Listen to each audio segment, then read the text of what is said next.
बड़ी बहू वर्षा हर काम में बहुत तेज थी।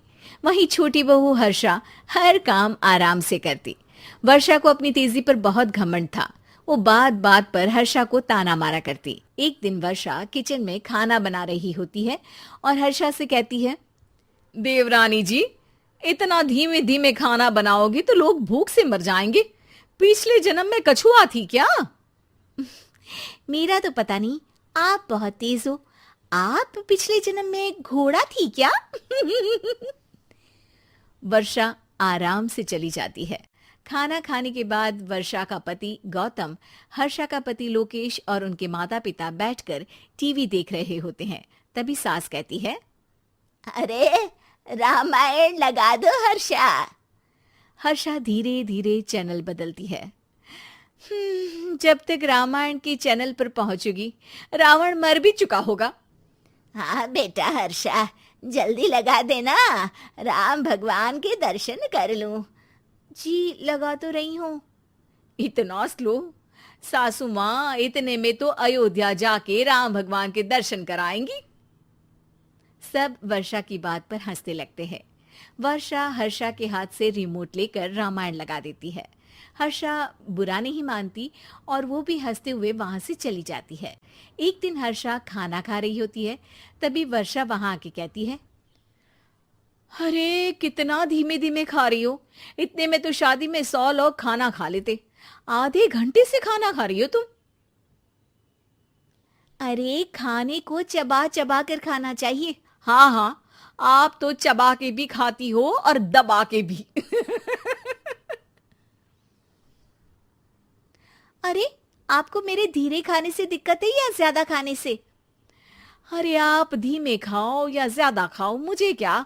बस मैं ये कहने आई थी कि सुबह कुछ मेहमान आ रहे हैं, जल्दी उठ के खाना बना लेना, देर मत करना। साथ में बनाते हैं ना। तुम्हारे साथ बनाऊंगी तो स्पीड को 5वें गियर से पहले गियर पर ले आना पड़ेगा। अरे भाई, तुम्हारे साथ रहकर तो मेरी तेज रफ्तार पर भी असर पड़ेगा और मैं भी तुम्हारी तरह हौले हौले काम करने लगूंगी सब। ठीक है, मैं पराठे बना लूंगी और सब्जी बना लूंगी। आप चपाती बना लेना और दाल बना लेना।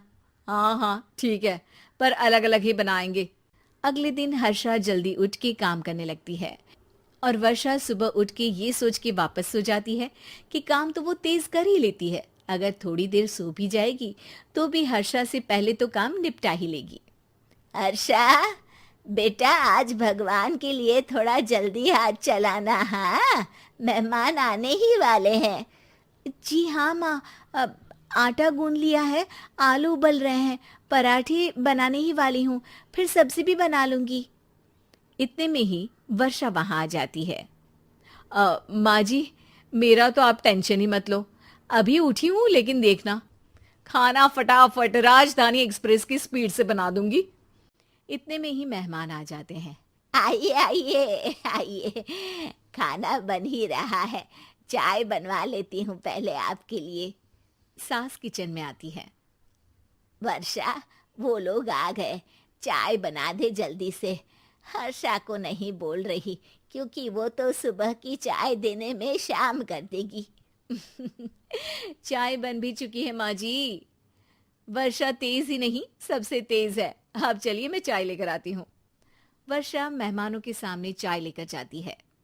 ये हमारी बहू है वर्षा, तेज वर्षा कहते हैं इसको। हर काम में इतनी तेजी रखती है जैसे मिल्खा सिंह भाग रहा हो। अरे वाह वाह, फिर तो खाना भी जल्दी मिलेगा हमको। हाँ हाँ, आप चाय नाश्ता खत्म कर लेंगे, उसके पहले ही वर्षा जल्दी से स्वादिष्ट खाना भी लेकर आ जाएगी। वादा तो कर लिया जल्दी खाना देने का। आपकी चपाती भी नहीं बनी और दाल भी नहीं उबली। फिर भी तुमसे पहले काम खत्म हो जाएगा मेरा। तुम्हारी तरह नहीं हूं, घड़ी की सबसे पतली सुई की जैसे धीमे धीमे धीमे काम करती हो तुम। बस वर्षा अपने तेज हाथों से दाल कुकर में चढ़ाती है और आटा निकाल के गूंथने लगती है। थोड़ी देर में कुकर की तेज सीटी बजती है। और वर्षा का हाथ डोल जाता है। आटे में पानी ज्यादा पड़ जाता है। अरे रे, आटा तो ज्यादा गीला हो गया। वर्षा जब रोटी बेलने लगी तो एक भी रोटी गोल नहीं बन रही थी। कोई रोटी श्रीलंका के नक्शे जैसी थी तो कोई रोटी ऑस्ट्रेलिया के नक्शे जैसी बनती। वर्षा चिढ़ जाती है। कुकर फिर से जोर से सीटी मारता है। सास बाहर से आवाज देती है। वर्षा बेटा, आज स्पीड थोड़ी कम लग रही है। टाइम और लगने वाला हो तो बता दो बेटा। वर्षा को ये बात सुनकर बहुत बुरा लगता है। वो सोचना भी नहीं चाहती थी कि कभी उसकी तेजी पर कोई सवाल उठेगा। वहीं हर्षा धीमे धीमे अपना काम करती रहती है। वर्षा दाल बनाते वक्त भी इतनी घबरा जाती है कि जल्दबाजी में दाल में नमक ज्यादा गिर जाता है। वर्षा का खाना फिर भी हर्षा से जल्दी तो बन जाता है और जब खाना मेहमानों के सामने लगता है तो सब हर्षा के खाने की तारीफ करते हैं। अरे पराठे तो कमाल की बनी है और सब्जी भी। बस दाल में नमक थोड़ा इधर उधर हो गया है। वर्षा को बहुत शर्म आती है और वो नीचे सर करके खड़ी रहती है। तभी हर्षा कहती है, वो ना मैं थोड़ी जल्दबाजी कर गई और नमक ज्यादा हो गया, पर पराठे तो वर्षा भाभी ने ही बनाए हैं, इसीलिए तो अच्छे बने हैं। वर्षा ने कभी नहीं सोचा था कि हर्षा के काम की इतनी तारीफ होगी, लेकिन वो उसका यश वर्षा को दे देगी। Thank you.